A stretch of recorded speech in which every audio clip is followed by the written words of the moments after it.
Hello दोस्तों, स्वागत है आप सभी का आज की क्लास में। आज हम हिंदी के एक टॉपिक को लेकर आए हैं जिसका नाम है विशेषण। बात करेंगे हम इस वीडियो में विशेषण क्या होता है, विशेषण के कितने भेद हैं और विशेषण की कितनी अवस्थाएं होती हैं। पहले हम जानने का प्रयास करते हैं कि विशेषण है क्या। तो यहाँ से आपने बात समझना है, संज्ञा शब्दों की विशेषता बताने वाले शब्द विशेषण कहलाते हैं। तो जो शब्द संज्ञा शब्दों की विशेषता बताते हैं वो विशेषण कहलाते हैं। ठीक है, जैसे एक एग्जाम्पल यहाँ पर हम देखते हैं, आपको ध्यान में रखना है। जैसे एक एग्जाम्पल के तौर पर हम बात करें, सुंदर फल। क्या बात करें?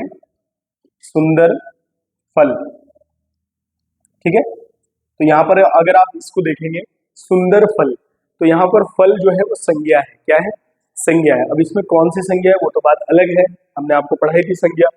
फिलहाल आपने ये समझना है कि सुंदर जो है यहाँ पर, ये जो सुंदर शब्द है ये विशेषण है, क्योंकि ये फल की विशेषता बता रहा है। ठीक है, इसलिए ये क्या है? सुंदर है। तो संज्ञा शब्दों की विशेषता बताने वाले शब्द विशेषण कहलाते हैं। ठीक है ना, जैसे मैं कह सकता हूं राम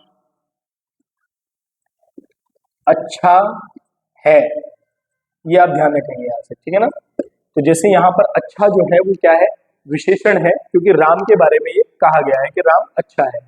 तो यहाँ पर आप समझेंगे सुंदर फल, राम अच्छा है, वह सुंदर है। तो यहाँ पर जितनी भी जिस भी चीज की किसी की विशेषता बताई जाएगी उसको हम क्या कहेंगे? विशेषण कहेंगे। सिंपल भाषा में आपने समझना है, जो शब्द संज्ञा शब्दों की विशेषता को बताते हैं वो विशेषण कहलाते हैं। अब आगे बढ़ते हैं। देखो यहाँ पर आपने एक शब्द, जैसे विशेषण है, एक विशेषण है, एक होता है विशेष्य। क्या होता है? विशेष्य। पहले इनको तीनों को यहाँ से समझ लेंगे।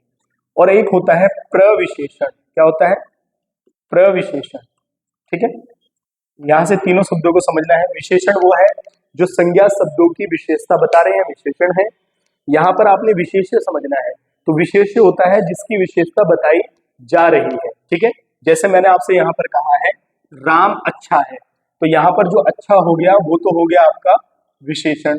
ठीक है ना, और यहाँ पर जो राम हो गया, राम आ गया यहाँ पर विशेष्य। क्या आ जाएगा? विशेष्य। जैसे नीला गगन, तो गगन जो है वो विशेष्य है और नीला जो है वो विशेषण है, क्योंकि वो रंग के आधार पर उस गगन की विशेषता को बता रहा है। आगे बढ़ते हैं। तो विशेष्य हो गया जिसकी विशेषता बताई जाए वो है विशेष्य, और जिसके द्वारा विशेषता बताई जा रही है वो है विशेषण। ये तो हमने आपको कारक पढ़ाते, सॉरी समास पढ़ाते हुए भी बताया था, कर्मधारय समास में। ठीक है ना, क्लियर होगी बात? आगे बढ़ते हैं। अब बात करते हैं प्रविशेषण की। प्रविशेषण होता है जो विशेषण की भी विशेषता बताए। क्या बताए? तो विशेषण की भी विशेषता बता दे, वो होता है प्रविशेषण। जैसे इसका उदाहरण है, जैसे हमने कहा राम अच्छा है, तो यहाँ पर अगर आप इस सब प्रकार से लिखेंगे राम बहुत अच्छा है। ठीक है ना, तो देखो अच्छा हो गया विशेषण, राम हो गया विशेष्य, और ये जो बहुत हो गया ये हो गया प्रविशेषण। यानी कि जो विशेषण की भी विशेषता बताए, जैसे राम दौड़ता, तेज दौड़ता है, राम बहुत तेज दौड़ता है, तो यहाँ पर जो बहुत तेज है वो क्या हो जाएगा? प्रविशेषण हो जाएगा। क्लियर हो गई बात? यहाँ से तीनों बातें आपको, क्योंकि आगे बढ़ेंगे हम इसमें, केवल यहीं तक इसको ध्यान में रखना है। संज्ञा शब्दों की विशेषता बताने वाले विशेषण, विशेष्य जिनकी विशेषता बताई जाए, और प्रविशेषण जिसके द्वारा विशेष, जो मतलब विशेषण की भी विशेषता बता दे। क्लियर हो गई बात? आगे बढ़ते हैं। अब देखो यहाँ से एक चीज आपने ध्यान रखनी है जो पेपर में बनती है और कई बार आ जाती है। ठीक है ना, क्या है मैं आपको बता देता हूँ। कई बार विशेषण के बारे में इसकी अवस्था से प्रश्न बनता है। क्या है? विशेषण की अवस्था के बारे में पूछ लेता है। ठीक है ना, कि विशेषण की कितनी अवस्थाएं होती हैं। ठीक है, तो देखो ध्यान से, विशेषण की तीन अवस्थाएं हैं। कितनी अवस्थाएं हैं? तीन अवस्थाएं हैं। नंबर एक पर आप याद रखेंगे मूल अवस्था। क्या याद रखेंगे? मूल अवस्था। ठीक है, दूसरे नंबर पर आप याद रखेंगे उत्तर अवस्था। ठीक है, और तीसरे नंबर पर आप याद रखेंगे उत्तम अवस्था। क्या याद रखेंगे? उत्तम अवस्था। अब यहां से आपने समझना है क्या है उत्तर, मूल और उत्तम विशेषण की। तो देखो इस मूल में आप याद रखेंगे जब किसी की तुलना किसी से ना की जाए। जैसे मैंने एक शब्द लिखा, एक वाक्य हम यहाँ लिखते हैं राम अच्छा है। ठीक है, यहां पर हमने लिखा राम अच्छा है, तो राम की तुलना किसी से नहीं हो रही, किसी की भी तुलना किसी से नहीं हो रही है जिस वाक्य में, तो वहां पर ये वाक्य की मूल अवस्था है। क्या है? ये विशेषण की मूल अवस्था है। जब किसी की तुलना किसी से नहीं की जा रही है। अब उत्तर अवस्था की बात करेंगे तो हम इसको कह देंगे राम सोहन से अच्छा है। यानी कि उत्तर अवस्था वो है जब किसी एक की तुलना किसी दूसरे से की जाए। जब तुलना किसी से नहीं हो रही है तो मूल अवस्था, जब किसी की तुलना किसी से हो रही है तो आ जाएगा उत्तर अवस्था। ठीक है ना, तो ये हो गई उत्तर अवस्था। अब हम बात करते हैं उत्तम अवस्था की। तो जब जो है किसी एक से दो से नहीं बल्कि बहुत सारे लोगों में हम किसी की जो है अलग करते हैं उसको, या हम जो है उसकी प्रशंसा करते हैं। जैसे राम विद्यालय में सबसे अच्छा है। देखो राम अच्छा है मूल अवस्था, राम सोहन से अच्छा है उत्तर अवस्था, राम विद्यालय में सबसे अच्छा है। यानी कि जब जो है किसी की तुलना संपूर्ण रूप में की जाए तो वहां पर जो है ये विशेषण की उत्तम अवस्था कहलाती है। ठीक है, ये आप यहां से ध्यान में रखेंगे। अब देखो, अब जैसे इससे कई बार इस तरीके से भी प्रश्न पेपर में बन सकता है। जैसे आपको कोई उसने शब्द मूल शब्द दिया, उसकी उत्तर और उत्तम अवस्था पूछ सकता है। जैसे एक शब्द है लघु, क्या है लघु, ठीक है, तो इसकी जो उत्तर अवस्था हो जाएगी वो हो जाएगी लघुत्तर। क्या हो जाएगी लघुत्तर, ठीक है ना। और इसकी जो उत्तम अवस्था हो जाएगी वो हो जाएगी लघुत्तम। क्या हो जाएगी लघुत्तम, ठीक है ना। संपूर्ण रूप में हो, किसी दूसरे से हो, किसी से ना हो, तो इस प्रकार से आप शब्द देकर वो आपको अवस्था भी शब्द की पूछ सकता है। ये समझ में आ गया। हमने आपसे बताया विशेषण क्या है, विशेषण क्या है, प्रविशेषण क्या है, विशेष्य क्या है और विशेषण की अवस्थाएं क्या है। अब सबसे महत्वपूर्ण जो टॉपिक है यहाँ से वो आता है विशेषण के भेद से, और यहीं से पेपर प्रश्न जो है पेपर में प्रश्न बनते हैं। ठीक है, तो देखो अब हम बात करते हैं विशेषण के भेद की। किसकी? विशेषण के भेद की। अब यहां से आपने समझना है कि आकार, रूप और रंग, दिशा, दशा, गुण, दोष के आधार पर विशेषण जो है किसी भी संज्ञा शब्दों की विशेषता बताता है। तो इसके हमने इस आधार पर कुछ भेद बताए हैं। क्या बताए हैं? कुछ भेद बताए हैं। सबसे पहले नंबर 1 पर जो है कुल टोटल अगर आप भेद की बात करेंगे तो आपने याद रखना है 4 भेद हैं। कितने भेद हैं? 4 भेद हैं विशेषण के। नंबर 1 पर हम बात करेंगे गुणवाचक विशेषण। क्या बात करेंगे? गुणवाचक विशेषण, ये आपने ध्यान रखना, ठीक है। अब देखो ध्यान से, अब गुणवाचक विशेषण क्या है?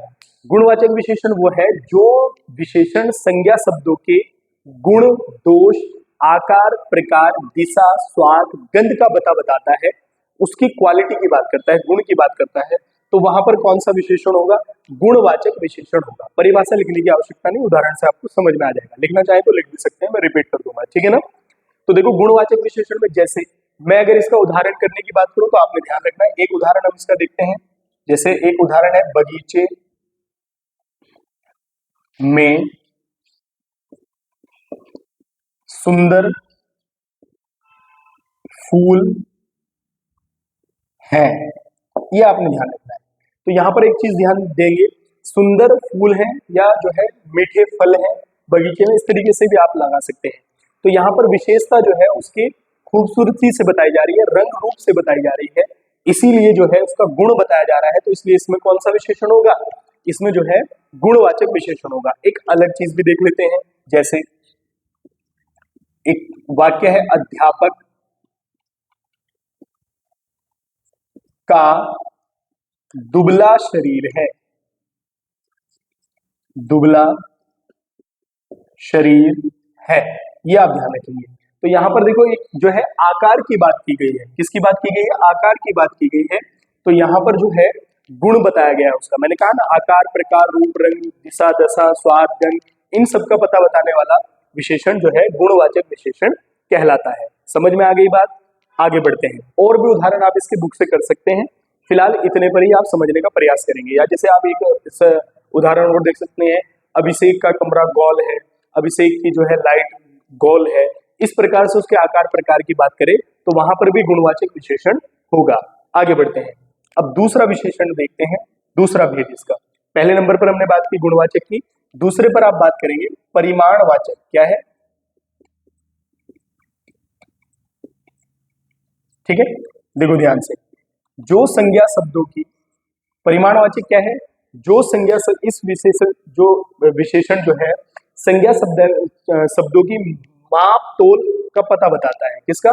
माप तोल या मात्रा का पता बताता है, उसे हम बोलते हैं कौन सा? परिमाणवाचक विशेषण। अब यहां से आपने इसका उदाहरण देखना है, फिर मैं आपको इसके बारे में बता रहा हूं, ठीक है? आगे भी इसके बारे में तो अलग चीज भी आती है। जैसे परिमाण में हमने कहा क्या कि वो किसी संज्ञा शब्दों की माप तोल या मात्रा का पता बताएगा। जैसे गाय 10 लीटर दूध देती है। मेरी बात समझ में आई? गाय 10 लीटर दूध देती है, यहां पर एक माप का आपको जो है बताया गया है, ठीक है? या इसका एक और वाक्य आप यहां से देख सकते हैं, 5 मीटर कपड़ा चाहिए, ठीक है ना? माप की बात हो रही है, 5 मीटर कपड़ा चाहिए, या गाय 10 लीटर क्या देती है? दूध देती है। तो इसमें कौन सा विशेषण होगा? परिमाणवाचक विशेषण होगा। लेकिन अब यहां से आपने समझना है कि परिमाणवाचक को भी हम दो भागों में बांटते हैं। कितने भागों में बांटते हैं? दो भागों में बांटते हैं। एक है निश्चित परिमाणवाचक, एक क्या है? निश्चित परिमाणवाचक, और एक है अनिश्चित परिमाणवाचक, ठीक है? ये आपने समझा। पहले तो आपने देखा है कि परिमाणवाचक में किसी की मात्रा और उसके माप तोल प्रणाली का पता चल रहा है, ठीक है? जैसे मैंने कहा 10 लीटर दूध देती है, 5 मीटर कपड़ा जो है चाहिए, माप तोलने वाली है, गिनने वाला मामला नहीं है, ठीक है ना? संख्या नहीं है। अब यहाँ पर परिमाण में हमने कहा है कि दो प्रकार होते हैं इसके भी, एक निश्चित परिमाणवाचक, एक अनिश्चित परिमाणवाचक। अब निश्चित परिमाणवाचक का मतलब ये है कि जिसमें माप तोल फिक्स होगी, कंफर्म होगी, तो वहां पर निश्चित परिमाणवाचक होगा। जैसे आप छोटा सा इसका एग्जाम्पल समझ सकते हैं, जैसे अभी हमने कहा भी ऊपर 10 लीटर दूध, क्या कहा हमने? 10 लीटर दूध, ठीक है? ये आप समझेंगे यहां से, ठीक है? या हम कह सकते हैं एक 5 किलो चावल। अब देखो ध्यान से, यहां पर आपने दो उदाहरण देखे हैं, 10 की बात हुई है, फिक्स है 10 की बात हो रही है, यहां पर 5 किलो चावल की बात हो रही है, फिक्स है 5 किलो चावल। यहां पर अगर आप कह सकते हैं कि भैया 2 मीटर कपड़ा है, 10 मीटर कपड़ा है, 20 मीटर कपड़ा मुझे चाहिए, तो आपने एक मात्रा जो है वो निश्चित की है, फिक्स की है, इसीलिए इसमें जो विशेषण होगा वो परिमाणवाचक, निश्चित परिमाणवाचक विशेषण होगा। अब वहीं उसका अगर अनिश्चित की बात करें, जहां माप तो निश्चित नहीं है, कंफर्मेशन नहीं है, जैसे कुछ कपड़ा चाहिए, क्या है? कुछ कपड़ा चाहिए, ठीक है ना? या आप कह सकते हैं दूसरा एक जो है, मुझे कुछ चावल दो। अब कुछ चावल में कितने दो? कम दोगे, ज्यादा दो, एक दोगी, दो दो, आधा किलो, 10 किलो। इसमें आपको क्या है? कंफर्मेशन नहीं है, कुछ अनाज चाहिए, ये भी। तो जिसमें माप तोल का कंफर्मेशन नहीं होता, फिक्स नहीं होता, तो वो अनिश्चित परिमाणवाचक, जिसमें फिक्स है वो निश्चित परिमाणवाचक। ये आप यहाँ से ध्यान में रखेंगे। और परिमाणवाचक में हमने कहा कि जिनकी माप तोल से हमें पता चलता है। समझ में आया? इसको नोट भी करते रहे साथ साथ, ठीक है? अब देखो ध्यान से, अब इसके अगले भेद की हम बात करेंगे। परिमाणवाचक विशेषण के बाद जो है अगला भेद है इसका संख्यावाचक विशेषण। क्या है? संख्यावाचक विशेषण। तो जिससे जो है जिन जिन शब्दों से जिन वाक्यों में या शब्दों में संज्ञा की संख्या का बोध होता है, और वो जो है संख्यावाचक विशेषण कहलाते हैं, ठीक है ना? जैसे इसका उदाहरण आप देख सकते हैं, जैसे एक उदाहरण है, कक्षा में 40 विद्यार्थी हैं। ये आप ध्यान रखेंगे। यहां से हमने क्या कहा? कक्षा में 40 विद्यार्थी हैं, ठीक है ना? या हम कह सकते हैं फुटबॉल टीम में 11 खिलाड़ी हैं, या क्रिकेट टीम में 11 खिलाड़ी हैं। यहाँ पर खिलाड़ियों की संख्या का बोध हो रहा है और छात्रों की संख्या का बोध हो रहा है, और यहाँ पर कौन सा विशेषण है? यहाँ पर जो है संख्यावाचक विशेषण है, ठीक है? जैसे एक और लिख सकते हैं आप इसमें, रोहन को 20 रुपए चाहिए। क्या है? रोहन को 20 रुपए चाहिए। अब देखो ध्यान से, अब इसमें भी दो प्रकार हैं। क्या है? इसमें भी दो प्रकार हैं, एक निश्चित संख्यावाचक, एक अनिश्चित संख्यावाचक, ठीक है? जैसे मैंने आपसे कहा तो है, क्या है? एक आ जाएगा आपका निश्चित, जैसे परिमाणवाचक में थी, और दूसरा आपका आ जाएगा निश्चित, ये आप ध्यान रखेंगे, ठीक है। तो अब अनिश्चित और निश्चित कैसे होगा? जैसे निश्चित की अगर हम बात करें संख्यावाचक विशेषण की, जैसे हमने कहा घर में 3 कुर्सी हैं। कितनी है? 3 कुर्सियां हैं या कुर्सी है, ठीक है ना। और वहीं पर अनिश्चित की बात करें तो घर में कुछ कुर्सियां हैं। अब कुछ का मतलब पता नहीं है कि भैया 1 है, 2 है, 10 है, 12 है, कितनी है। तो लेकिन यहाँ पर आप देखते हैं तो संख्या निश्चित हो रही है, तो इसीलिए हम इसको कहेंगे निश्चित संख्यावाचक विशेषण, ठीक है ना। आगे बढ़ते हैं, इतना ज्यादा ये कुछ नहीं है। आगे बढ़ते हैं, इसका अंतिम भेद, पहला भेद गुणवाचक, दूसरा परिमाणवाचक, तीसरा हम बात करें संख्यावाचक, और अब हम बात करते हैं सबसे महत्वपूर्ण है सार्वनामिक विशेषण। ये एग्जाम में आता है, सार्वनामिक विशेषण। इसकी आप परिभाषा भी नोट कर लें और फिर उदाहरण को भी देखेंगे, ठीक है ना। तो देखो सार्वनामिक विशेषण वो होता है जो सर्वनाम संज्ञा शब्दों से पहले आकर विशेषण का काम करते हैं वो सार्वनामिक विशेषण कहलाते हैं। जो सर्वनाम संज्ञा शब्दों से पहले आकर विशेषण का कार्य करते हैं वो सार्वनामिक विशेषण कहलाते हैं। एक आपने यहां से ये चीज ध्यान रखनी है कि संज्ञा, जिस भी वाक्य में आप ये लगाना चाहेंगे, संज्ञा से पहले सर्वनाम होगा। क्या होगा? संज्ञा से पहले सर्वनाम होगा, और वो सर्वनाम उसी संज्ञा के लिए आया होगा जो उसके तुरंत बाद है। जैसे एक उदाहरण इसमें मैं आपको कराता हूं, जैसे वह आदमी, वह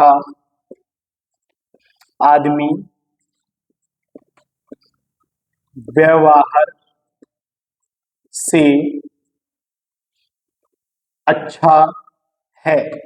एक वाक्य आपने लिखा है वह आदमी व्यवहार से अच्छा है। अब ये जो वह की बात है, ये वह सर्वनाम है, लेकिन ये विशेषण की तरह कार्य कर रहा है, इसीलिए जो है।